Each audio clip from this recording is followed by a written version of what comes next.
This is my son-in-law, Colin. He's amazing, and he's a chef. Can you tell us, like, what should you... Like, what kind of chef are you? I don't know. Okay. Regular one.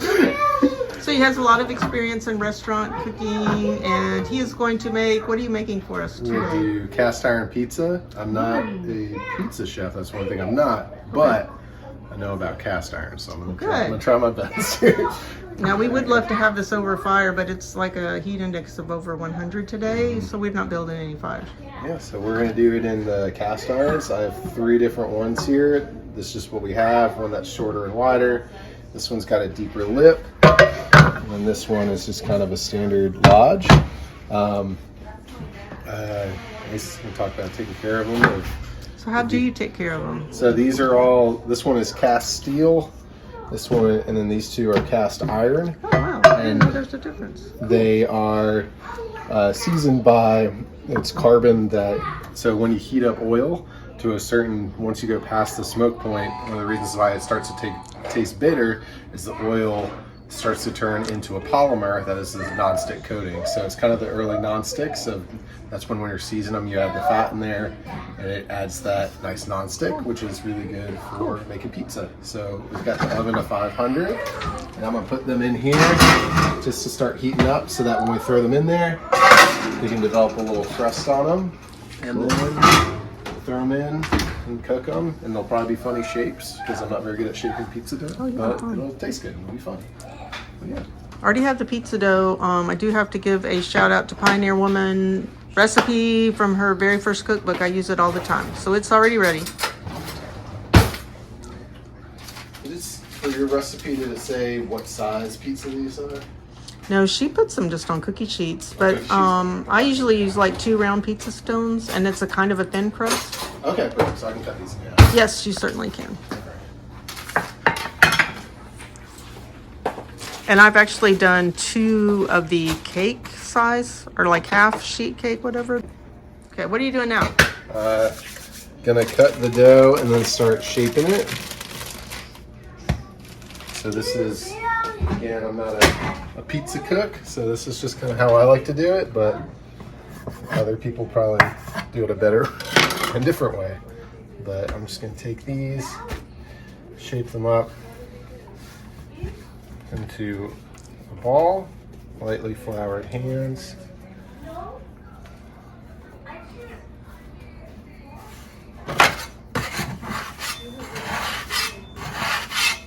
What is that thing you're using? What's that called? It's a bench scraper. Oh. It's good for like scraping. It's good for scraping, but it's good. You have plastic ones, metal ones, so it's good for shaping dough. Again, I'm not very good at. So is it keeping it from sticking on the wood? Is that? What was that? Is it keeping it from sticking on the wood? Yeah, and it's just like a nice way to be able to get in there and shape. So it's going under, and I'm doing it at an angle, so as it turns, it's pressing it in. That's amazing. So that I can have nice, or they're about the same size. Oh my gosh, I've learned something. But there's people who like do this all the time. They can do this in like 30 seconds and it'll be perfect shapes. I think that's amazing. And that's not me. Well, thanks for doing this. Watch you do it. Am I making you nervous? No.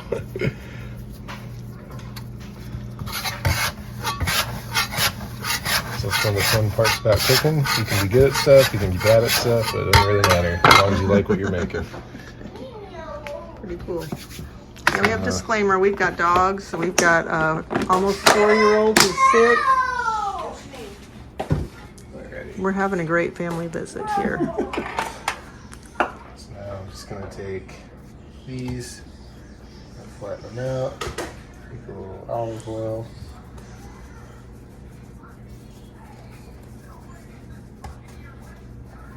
Just gonna push them out. I'm just kind of forming the outside. Is it pretty pliable? Pretty pliable, yeah. Okay, good. I found that like if I let it sit, it's always better. You can never do it right away. Gotta let it rest. Yeah. She had a different recipe on her Food Network site, but I've always used this one. I didn't want to do something different and have it not work. Wow, that's pretty cool.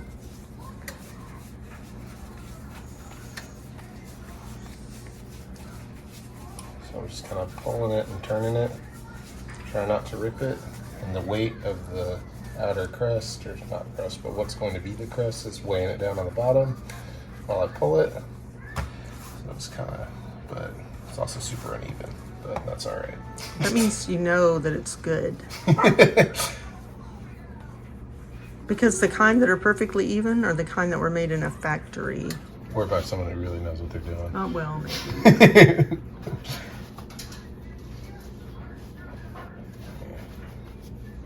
Getting there. Let this one rest for a minute. Okay, so what are you doing? I'm just putting the pizza into here, and then I'm gonna... Pizza? Yeah. They're kind of soft. Hey, Clark, can you say hi?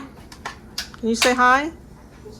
You can't. Okay. That's fair. You want milk? I get that. And Yeah, I'm just Oh, cool. so since it's nice and preheated, it's already starting to warm it up on the bottom. A little bit of sauce. Oh my gosh, that's cool how you do that with a ladle. I always use a spoon. That'll make it quick, right? Could you do this on a fire? Would it work? Yeah, yeah. Do anything on any heat source. It's kind of just a little bit more difficult to control. Yeah. Let's put this here, whatever. And then we'll do nice base layer. Cheese. What's that? Mozzarella. And we did cheat. Normally, we would use regular cheese and grate it. A little bit of cheese. You don't want to do too much, otherwise it will get really wet. Oh, interesting. All these things I don't There's a lot of know. moisture in it. So we're going to do some You onions, some peppers. And you can also, if you want to do it quick, you can pre-roast all your veggies. Okay. With some mushrooms. And then I'll do a little bit of pepperoni. I like doing the pepperoni on the top because the fat will render out and then it'll help cook the vegetables. See, I'm learning so much. I always put my stuff on the bottom and then I put cheese on top, but that's not the right thing to do, huh? You can do whatever you want. There's no rules. Well, I've had trouble with the crust before, so that does make sense. And having it preheated, you can hear it's already starting to cook and you can see the sides are starting to puff up. Wow. That's from the...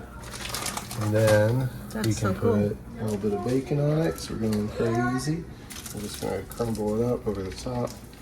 So this is be like I should have honestly put the bacon under the bottom so it didn't burn, but we'll be all right. Okay, because it's already cooked, right? Yeah. Okay. And then we'll do a little bit of this Parmesan because has this breaks faster. So now we're gonna act quick. So this one's gonna go in. And we'll just start rotating them in and out. So we'll do this one next. We'll just work faster now that we're... By the way, this is the one I cooked the bacon in, and I didn't wash it. I just wiped it out. That's the right thing to do, right? Yeah, you can wash it. There's always like room. People like making rules for no reason. Okay. So like, you can put, you can like, if it's seasoned enough to start, you can wash it with soap and water. It doesn't Okay. matter. But people like being gatekeepy and making rules like, oh yeah, if you don't do it this way, it's not going to work. Like, Oh. I've scrubbed enough with soap and water over the years, and they've been fine. It's because you want to, as long as you still have that polymer on there of the oil. Okay. Yeah. If it's well seasoned and you maintain that, it's fine. But Cool. if you get a fresh one, you try to do it. And a lot of it is you just don't want to shock it. So if it's super hot, don't throw it in the water because it'll warp. Oh, And then I didn't know that either. You don't want to, if you cook something with acid in it, that'll break it down. This one's gonna get real fun shape. It's all good. But that's the thing. People make up so many rules about things, but it's all about what you like, what you want it to taste like. If you're happy with it, that's all that matters.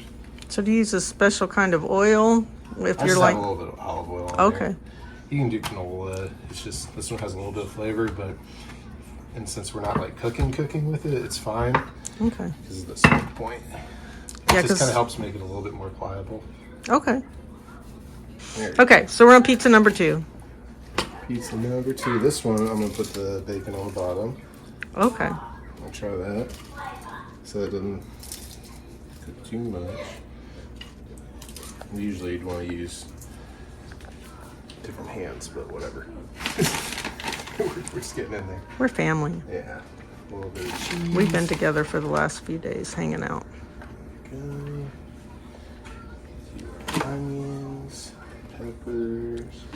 So this one's a little bit deeper, and so that it won't get quite as crispy around the edges, because as the moisture goes up, it's going to kind of steam itself like a little bit, not too much. Interesting. But that's why when you're roasting things, you want it in a flat pan, not one with super high sides, because it'll just steam itself. Really? Mm-hmm. That's amazing. I mean, these are all things I would have never thought about. How did you learn all this? I don't know. Just from being around People, it? you know, just doing it a lot. People Well, you telling took me classes. things. Yeah, you don't learn too much. Yeah, it's kind of like when you're a teacher. You learn more from being in the classroom than you do in the... when Doing you're... your own research. Yes, yes. There's a great book. Actually, it's right there behind all that stuff on food and cooking by Oh, Harold okay. McGee. That's a really good one on the science of cooking. Oh, I'd like to That's read what that. most of what it is. Well, yeah, you mentioned polymer, and that's a word we use in physical science. Yeah. So, It's a little bit of smoked sea salt on the top. And then you put that in, so you can already see that one. We're starting to get like puffed up sides. oh Starting to wow, that looks so good. cook. Third We'll one, do Nate's. because Nate doesn't want any vegetables. All right. So this is a smaller pan. Okay, This cool. one's going to be for Nate, because he wants all meat, right? No Yes, veggies. all meat, no veggies. All right. So normally you put the cheese on the bottom to keep the crust crisp. That's what you said earlier, correct? I do the sauce and a little bit of cheese, just not too much. Okay. Yeah, then a little bit extra. So it's just doing this, and then we'll do our bacon under that.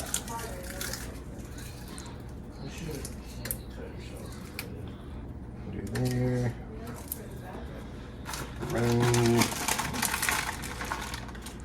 Silica packet for him. Oh, yay. Extra flavor.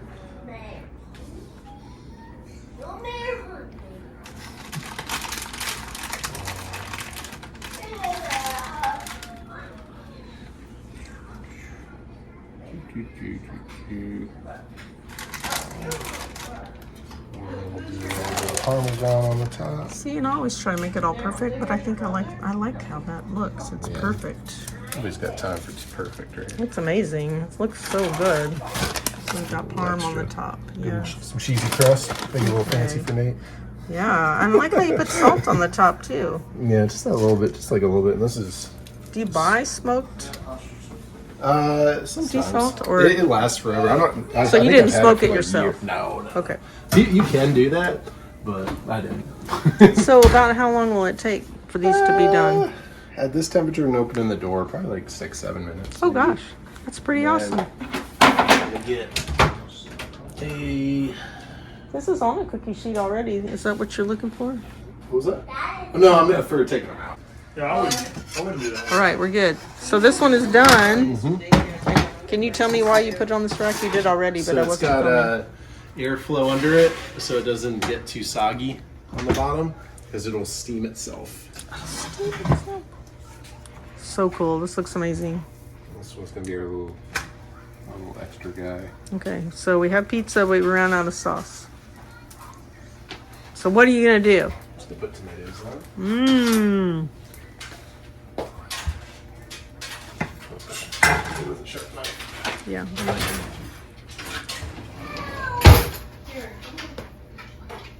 There you go. So you can't really cook well without good knives, right? Yeah, it's harder. Look You how can do it. thin these tomatoes are. Oh my gosh. They're so thin. I'm super impressed. And this pizza smells so good, I want to eat it right now. Oh my gosh. Do our cheese on the bottom, so now our cheese is going to be the barrier because those tomatoes are wet. Oh yeah. And don't want them to be, so we'll kind of do it backwards. So this is like a margherita pizza with extra I toppings. guess so, yeah. Just no basil. Oh. Some in the yard, but too late now. Watch And out. some mushrooms on there. So you're gonna put the tomatoes on the top? Mm-hmm. That way they can, so if I put them on the bottom, they'll kind of bleed out into the crust and they'll get a Okay. little soggy. At least that's the way I'm thinking about it. I think that makes sense.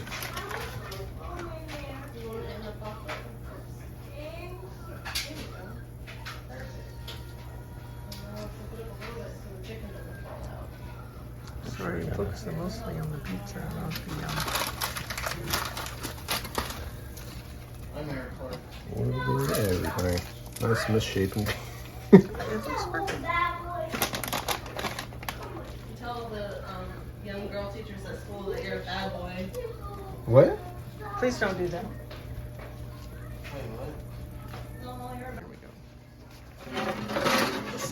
Cauliflower crushed down there. And then, ooh, look at that one. This is amazing. That was looking pretty good. So now I'm gonna flip flop this one. So this one gets a little bit of color from the top. And then get to soggy, but it doesn't fit. So let's throw this one in there too. Okay. There we go.